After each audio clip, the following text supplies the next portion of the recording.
kubera ko Imana yambwiye ko imuciye ku ngoma ntabwo yaba yagarutse ngo imbwire ngo mushubije ku ngoma hanyuma ntabwo ngewe nakorana n'umuntu Imana yamaze kumbwira ngo imuciye ku ngoma reka nguhe urugero ntabwo nigeze mbimonera kure ahubwo imbonera kure uwo muntu ambwiye yuko wenda hari hari aho nahuriye nazo kuko zaba mu gihugu nanjye nkirimwo je ntabwo urwego nari ndiho cyangwa n'ubu ndiho ntabwo ari urwego rwo kubimbonera kure ahubwo nazikurira nkazihugura nkanaziha amategeko nimwitware gutya nimugenze gutya ngewe hari naho nasanga zigiye guhohotera umuntu cyangwa kumwica hanyuma nahagera ubwo mpanyuze nkahagarara ntinibikibasha batuye umuntu afite amakosa ameze gutya na gutya hari n'amazina yabo ngewe navuga nkavuga ngo uyu muntu ndamuzi mumureke yigende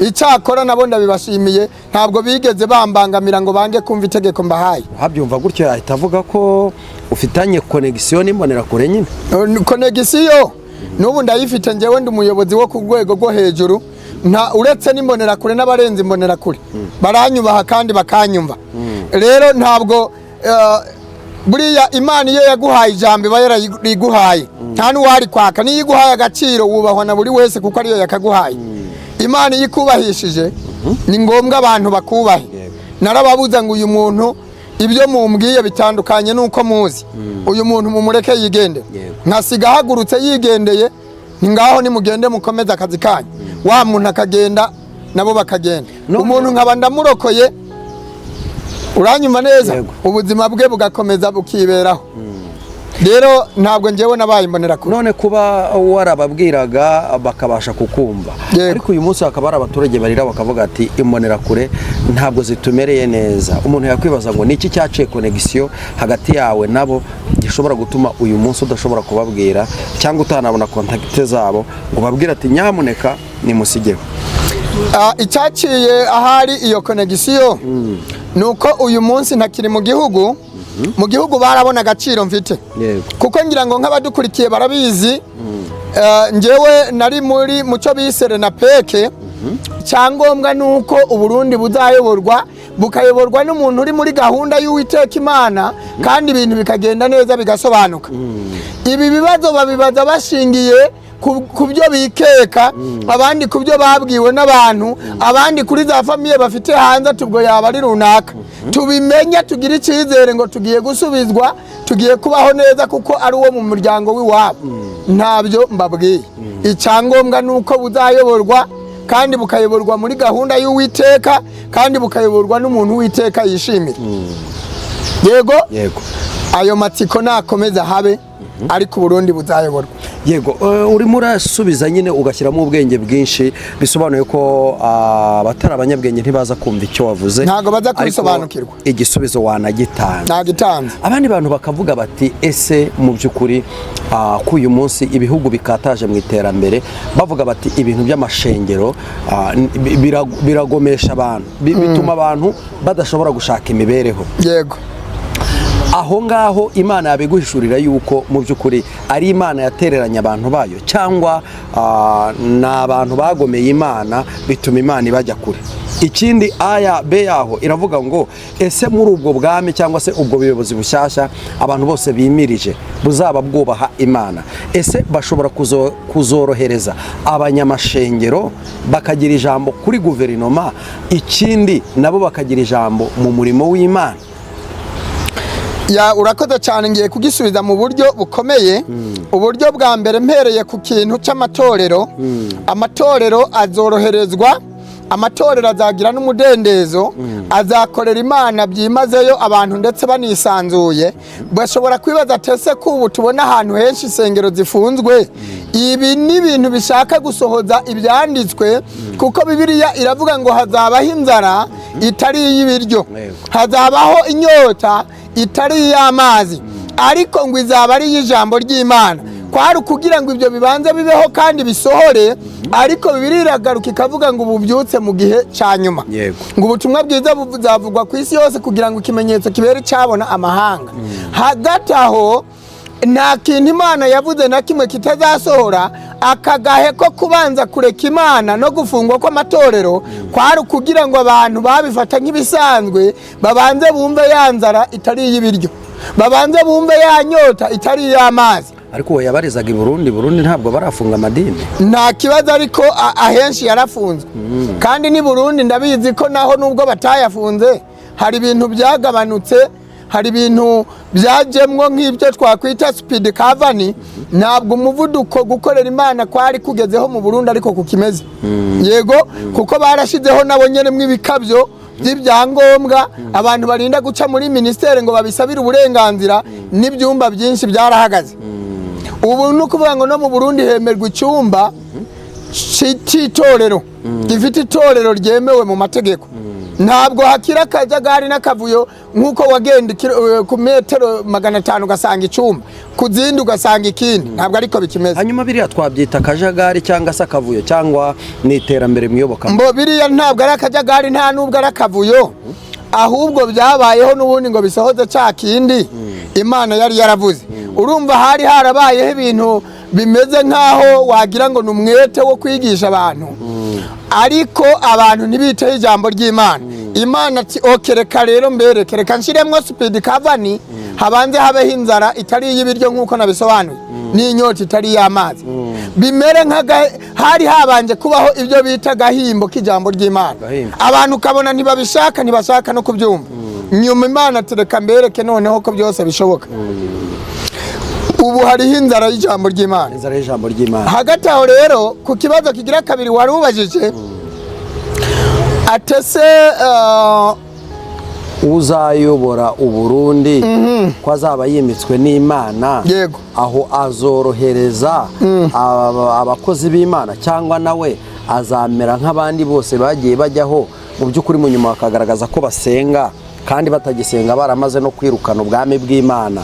Ese waba ufite iyerekwa ko nibuza abana b'Imana babwirane bati dushonje duhishiwe, ejo hazaza ibintu by'umurimo w'Imana bizamera neza? Urakoze cyane. Uyu muntu kubera ko azaba ari muri gahunda y'Imana, uyu muntu nagire nkubwire ko azanakorana n'ububyutsi, kuko Imana muri gahunda Imana ifite, ntabwo Imana yakwitega umutego. Ikindi cya kabiri, ntiyashyiraho umuntu azabangamira gahunda zayo, ahubwo ibyo nibyishaka gukuraho abantu batemera umugambi wayo bakayibangamira cyangwa se bakayimura, niba Imana ishaka gukuraho ntiyakura habo rero ngo isubizeho abandi n'ubundi bazayibangamira cyangwa se ngo babere ikibazo umurimo w'Imana. Ahubwo byose bizakemukira icyarimwe, abasenga bazoroherwa, yego, n'abadasenga bazingira kuko n'igihe cy'ububyutsi.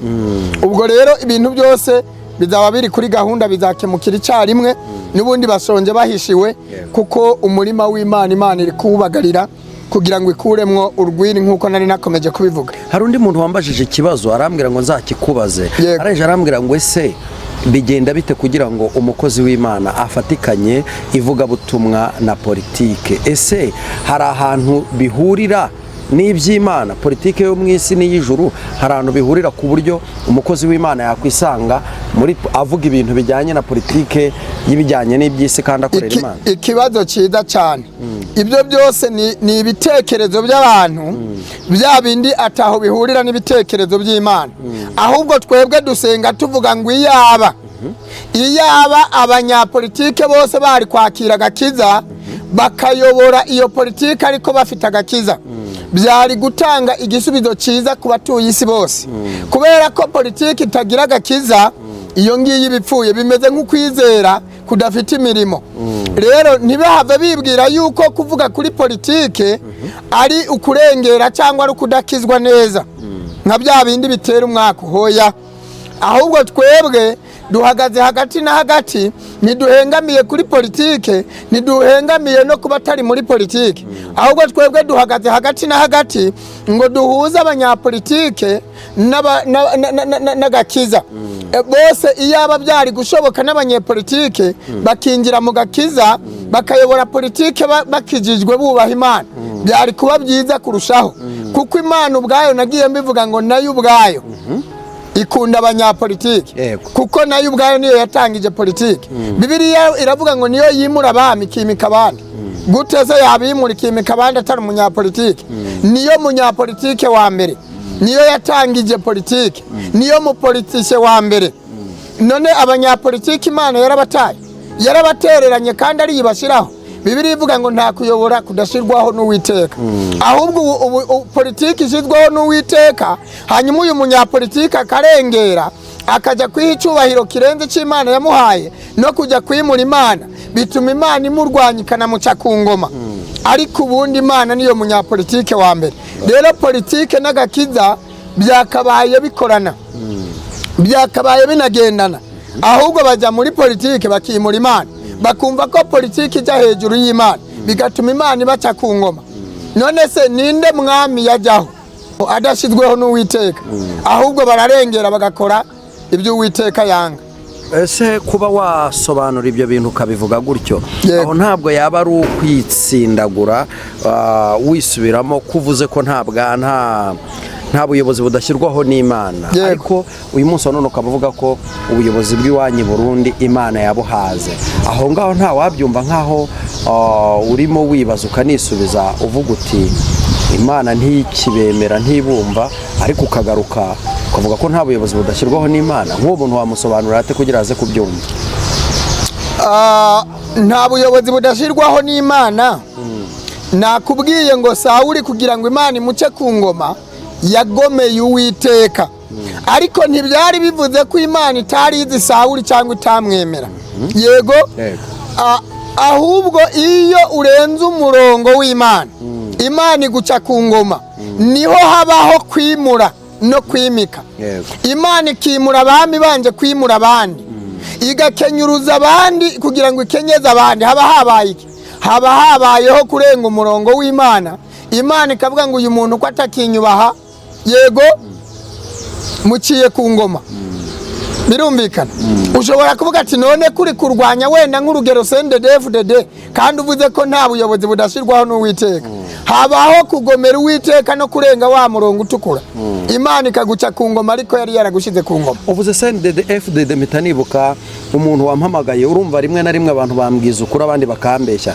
Barambwira ati umugabo nubwo yirirwa kubeshya gutyo yahoze ari imbonera kure. Kuko wabaye imbonera kure? Ntabwo nigeze mbimonera kure. Ahubwo imbonera kure uwo muntu ambwiye yuko wenda hari hari aho nahuriye nazo kuko zaba mu gihugu nanjye nkirimwo. Yego. Je ntabwo urwego nari ndiho cyangwa n'ubu ndiho, ntabwo ari urwego rwo kubimbonera kure. Ahubwo nazikurira nkazihugura nkanaziha amategeko, ni mwitware gutya ni mugenze gutya. Njewe hari naho nasanga zigiye guhohotera umuntu cyangwa kumwica, hanyuma nahagera ubwo mpanyuze nkahagarara nti nibikibasha. Batuye umuntu afite amakosa ameze gutya na gutya, hari n'amazina yabo njewe navuga, nkavuga ngo uyu muntu ndamuzi, mumureke yigende. Icyakora nabo ndabibashimiye, ntabwo bigeze bambangamira ngo bange kumva itegeko mbahaye. Habyumva gutyo yahita avuga ko ufitanye connection n'imbonera kure nyine. Connection n'ubu ndayifite, njewe ndi umuyobozi wo ku rwego rwo hejuru, uretse n'imbonera kure n'abarenze imbonera kure baranyubaha kandi bakanyumva. Rero ntabwo buriya Imana iyo yaguhaye ijambo iba yariguhaye, nta n'uwari kwaka. Niyo iguhaye agaciro wubahwa na buri wese kuko ariyo yakaguhaye. Imana iyo ikubahishije ni ngombwa abantu bakubahe. Narababuza ngo uyu muntu ibyo mumbwiye bitandukanye nuko muzi.